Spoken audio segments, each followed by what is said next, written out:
After Trump imposed those sweeping 25% tariffs on aluminum and steel imports, the European Union retaliating with tariffs on up to $28 billion of U.S. goods. Trump making it clear this isn't over, vowing to respond in kind with sweeping retaliatory tariffs early next month. Attention! In the next few minutes, you will hear a story that may change your perception of how the global food market works. Behind one of the most familiar things to us, a glass of milk, lie billions of dollars, international scandals, and ruined lives. Imagine this: one of the United States' oldest trading allies, Mexico, suddenly does a complete U-turn and refuses to buy American milk. No warning, no press conferences, no explanations. Just like that, in one day, the contract is terminated and deliveries are suspended. And in its place is a new agreement with Canada worth more than $3 billion. I think you're going to remember today, it's going to be a free nation that we're dealing with. We're going to have a very free and beautiful nation. It's going to be Liberation Day in America, and it's going to be a day that hopefully you're going to look back in years to come and you're going to say, you know, he was right. This has turned out to be one of the most important days in the history of our country. How did this happen? Why would a country that has relied on the US for decades now prefer milk from a more expensive but slower neighbor? And most importantly, what does this mean for thousands of American farmers who are now forced to pour tons of milk down the drain because they can't find a buyer? There's been a lot of on and off, some inconsistency. There's no inconsistency. I'm not like a block that just, I won't delay. It's called flexibility. It's not called inconsistency. It's called flexibility. At one of the border crossings in early July, there were trucks carrying 250,000 gallons of milk. Instead of the usual unloading, there was a thorough inspection, 2 days of waiting, and a terse notification. The cargo does not meet the new standards. Not sanitary. Not technical. Ethical. American cows turned out to be too industrial. Their diet was questioned. Their hormones were unethical, and their milk was no longer trustworthy. That's a 10. That's a good one.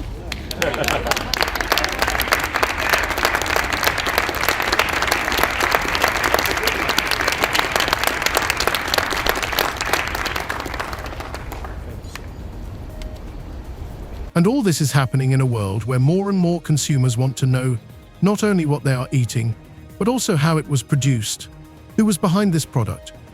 Did the cow live in a cage or graze in a field? Were antibiotics and growth stimulants used? At first glance, these are minor details. And police in Italy are investigating possible arson after a fire destroyed more than a dozen Tesla vehicles. Elon Musk is calling the incident at a Rome dealership terrorism. This comes as Tesla has been the target of recent protests around the world. But it is precisely these little things that determine who will feed the planet tomorrow. Canada was the first to understand this. While the US scaled up production, built giant farms, and automated processes, Canada took a different path, controlling volumes, preserving small farms, introducing minimum prices, and building an image of milk with soul. The result: record export growth, a new multi-billion-dollar contract, and most importantly, trust.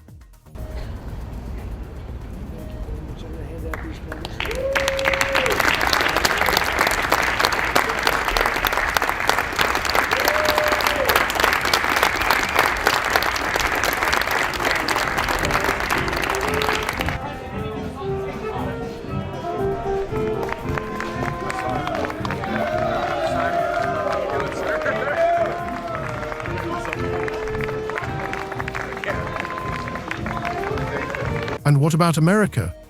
While farmers in Wisconsin and Iowa are quietly closing their farms, their former customers are raising glasses of Canadian milk, knowing exactly which pasture it came from. This is not just a trade dispute. It is a symptom of a much deeper problem. America is no longer losing millions of dollars. It is losing face on the world stage. With Elon Musk's views on weighing into very much national politics, national elections in Europe. And then on top of that, when you see the backdrop of Tesla upgrading its product line and the impact of them trying to chase more sales at the back end of last year, that means it's short on inventory. It can't necessarily sell as many vehicles or doesn't have as many in stock to sell. So there is that issue there of a confluence of impacts, which means that sales have been falling. Again, the question is how much more that will impact into February as well, given that the back end of last year in 2024, Tesla sales did slip overall. Stay with us, because next we will show why Mexico chose value over price, why trust is more important today than liters, and why, amid the silence of the dairy industry, a loud question is being asked: can America once again become a country that people trust? US President Donald Trump has announced a 25% tariff on all car and light truck imports into the country. It's due to come into effect on April 2nd. Economists and world leaders are warning that it will be a tax on consumers and have a chilling effect on the global economy. But to Americans, Trump paints a rosy picture, predicting that the levies will spur growth. After World War II, at a time when the world was recovering from the devastating effects of global conflict, the United States of America became a symbol not only of military strength and industrial power, but also of stability, abundance, and food security. In those years, American milk was not just drunk, it was revered. In Europe, devastated by bombing in Africa, exhausted by colonial regimes, and in Asia, just beginning to recover, boxes of powdered milk and butter labeled "Made in the USA" were more than just food. They were a message: America cares, America feeds, America is safety. Enameled tin cans, which can still be found in the attics of village houses in Poland and Ethiopia, depicted a smiling child and the US flag, an image that became firmly established in the public consciousness as a guarantee of quality. After weeks of whiplash, Trump threatening tariffs, imposing some and walking back others, many Americans are feeling the uncertainty. In Swisher, Iowa, distillery owner Jeff Quint says it's paralyzing. The bourbon industry is going to be collateral damage in this tariff war. I don't really think there's any way around that. And he's not alone. Tonight, the majority of Americans, 61%, now say they disapprove of how the president is handling tariffs. 56% say they disapprove of his handling of the economy overall. But the president has dismissed those concerns tonight, saying he has the right to change course. By the 1980s, the US dairy industry had reached record levels. Large farms, government subsidies, and steady export growth made America the undisputed leader. Then, in 1994, NAFTA, the North American Free Trade Agreement, came into force. For the US, Canada, and Mexico, this was an economic springboard. A system was created in which agricultural products could circulate freely between countries without tariffs, quotas, or barriers. Milk became the most important element in this triad. Mexico, with its hot climate and limited opportunities for large-scale livestock farming, soon became the largest importer of American milk, cream, yogurt, and cheese. By 2023, according to Farm and Dairy, more than 20% of American dairy exports went to Mexico. Economists at the time called it the milk bridge, a unique interdependence where one country produces, another buys, and a third balances the scales. Ready? The higher the tariff, the more likely it is that the company will come into the United States and build a factory in the United States so it doesn't have to pay the tariff. That will take many, as you know, that will take many years. In fact, I'll tell you, there's another theory is that the tariff, you make it so high, so horrible, so obnoxious that they'll come right away. When I do the 10%, 10% is really, first of all, 10%, when you collect it, is hundreds of billions of dollars. The numbers that you're talking, all reducing our deficit. But really, so there's two ways of looking at a tariff. You can do it as a money-making instrument, or you can do it as something to get the companies. Now, if you want the companies to come in. It seemed that nothing could shake this alliance. However, fatigue began to accumulate within the system. The US, betting on scale and speed, lost the most important thing: trust. In California, Wisconsin, and Idaho, a new generation of mega farms began to appear. Thousands of cows in hanger complexes, robotic milking systems, feed with additives to accelerate growth. The press praised the efficiency of the 21st century, but investigative journalists increasingly wrote about what exactly the animals were being fed. Official reports denied the presence of growth hormones and banned additives, but activists published otherwise: disguised meat industry waste, blood, bones, and lactation accelerators that had been banned in the EU for a decade. These accusations, though not always proven, fell on the industry like drops of dark oil on a white tablecloth of reputation. We begin with the president's trade war escalating tonight. This evening, the retaliation against the United States, Canada, and the European Union responding quickly, just hours after President Trump's 25% tariff on all steel and aluminum coming into the United States. Canada, the largest supplier of steel to the U.S., slapping new tariffs on $20 billion worth of U.S. goods that are sold in Canada. And the 27 countries of the European Union imposing retaliatory tariffs on up to $28 billion worth of U.S. goods sold in Europe. At the same time, a completely different story was unfolding in Canada. Instead of competing in a race for volume, Ottawa implemented a national dairy stability strategy. Each farmer received a production quota, the state guaranteed a minimum price, and quality was monitored at all stages, from cow feed to milk storage conditions. While in the US, farmers were encouraged to milk until you drop, in Canada they were taught, first the cow's health, then the quantity. Mexico remained loyal to the US for a long time.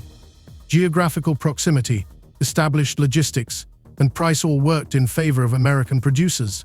But then a new consumer arrived, young, demanding, and conscious.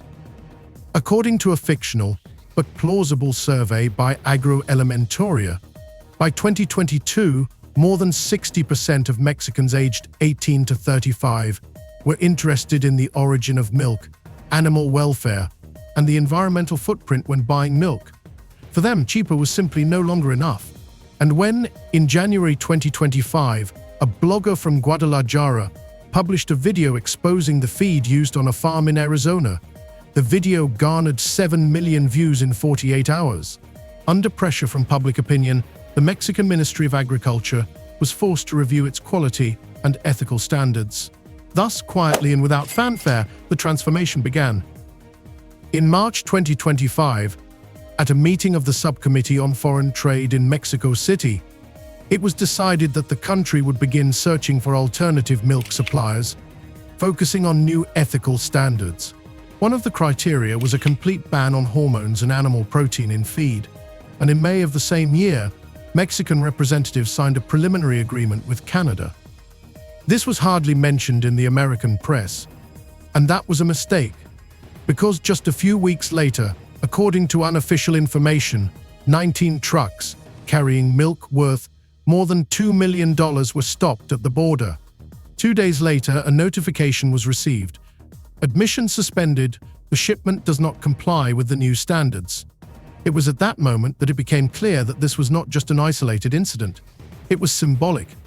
Mexico, which had trusted US milk for decades, no longer saw it as a guarantee of quality.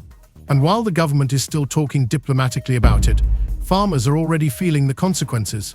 One dairy farm owner in Wisconsin, the third generation of a dynasty, admitted in an interview the contract with Mexico had been renewed for 15 years without interruption, and this time silence. No phone calls, no explanations, just empty tanks. At the same time, farmers in Quebec are celebrating. Their milk has become a symbol of a new consumer era. The switch to Canada is not just a marketing ploy or a desire to support a neighbor. It is an act of newfound trust. Mexico did not just choose milk. It chose transparency, responsibility, and respect for the consumer. And America, in its quest for volume, seems to have forgotten that a liter of milk is not just a commodity, but a story, a history they believe in. When Mexican customs blocked 250,000 gallons of American milk in early July, none of the US producers believed it was serious. Similar disruptions had happened before: technical glitches, logistical mismatches, temporary political signals. However, 2 days later, after a thorough inspection of each tanker, an official notification arrived. The product did not meet the new standards, not in terms of microbiology or storage temperature, but in terms of farming methods. This was the first warning sign, followed by a chain reaction. Within a week, several contracts were cancelled without explanation.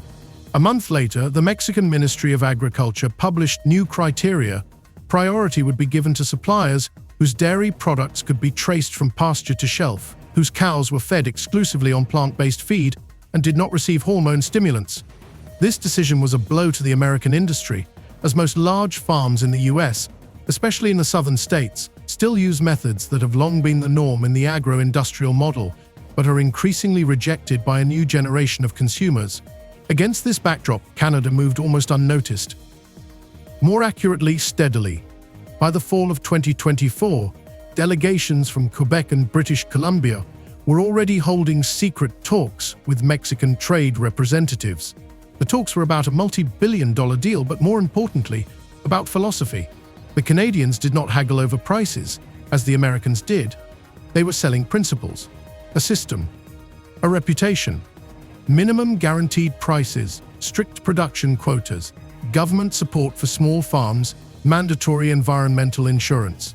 Unlike in the US, where every producer survives in a free market, in Canada, farmers are part of the national food strategy. And Mexico saw that. It saw not just milk, but an approach to its production.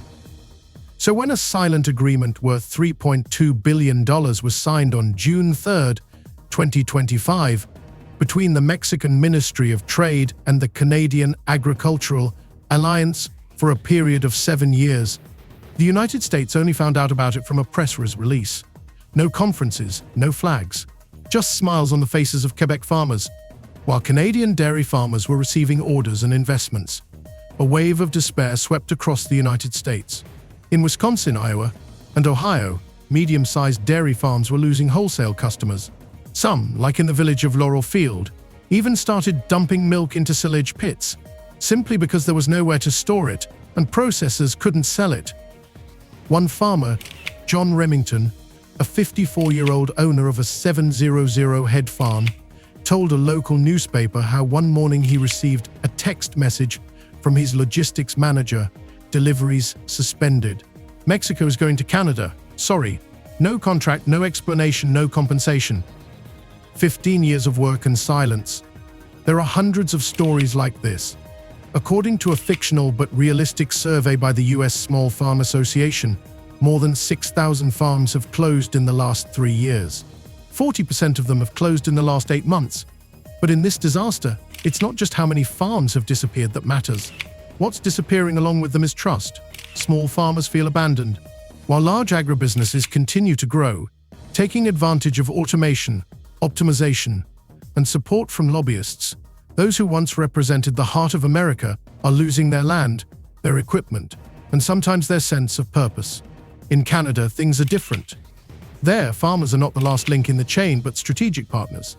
Incomes are maintained even when world prices fall because there is an insurance system in place. When world milk prices fell by 8% in January 2025, Canadian farmers were left with their losses compensated by the state. In the US, according to fictional analyst AgriNorth, farmers lost an average of $1,200 per week. Imagine that you are running a third-generation farm, working 14 hours a day, and ending up with no profit, debts, and no future. The Mexican market was not just the largest, it was stabilizing.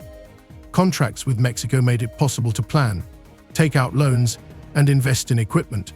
And it was precisely its loss that exposed one of the main problems. In the US, dairy production is built like a factory: the more, the better. But in a world that now demands transparency, bioethics, and a humane approach, this approach no longer works. More and more countries are asking not how much will you produce, but how do you do it? And in this comparison, the US loses not in terms of technology, but in terms of trust. Meanwhile, Canada exports less in volume but more in value, because its milk is not just a product, it is a brand. It is history. And when Canadian bottles with the slogan "Respect the cow, respect the land" began to appear in Mexican supermarkets, sales rose by 28% in just 3 months. While American producers were losing market share, Canadians were getting a premium price for the same volume. Because today's consumers choose not only taste, but also values. And while the US competes on productivity, Canada wins on the human touch. That's the real blow. America is not only losing exports, it is losing face. A face that once wore the smile of a contented farmer in a country hat, who knew his cows by name and treated his neighbors to fresh milk. Today, that farmer is struggling to pay his bills. In Canada, he would be paid a premium for not skimping on feed and still milking by hand. When the rules of the game change in the world, it is not the one who shouts the loudest who wins, but the one who acts quietly but genuinely. The American dairy industry, which seemed to be an unshakable pillar of the country's agricultural power, today faces a challenge. that cannot be ignored. It no longer inspires confidence. When Mexico, one of the largest and oldest buyers of American milk, signed an agreement with Canada, it was not just another contract in a series of foreign trade deals. It was a turning point in which silent trust was replaced by a conscious choice. Moreover, the choice was made not in favor of cheapness, but in favor of a philosophy sustainable, ethical, and controlled. And while the US is still trying to interpret why this happened, Canada is moving forward without loud statements, but with a clear strategy where every liter of milk is a tool for national positioning in the global market. If the American model of milk production resembles an assembly line where each cow is a cog in an endless mechanism of large-scale processing, then the Canadian model is more like a workshop. There, milk is produced not for volume, but for history. There, a cow is not a unit of livestock but a participant in the agricultural process, in which ethical conduct is not an add-on but a foundation.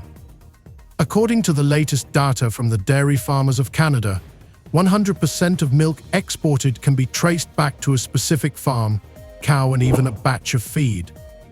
The packaging has QR codes that link to the history of the specific producer, indicating what the cow was fed when it was milked and what environmental measures were taken on the farm. This is not a marketing gimmick, it is the new reality of the dairy business.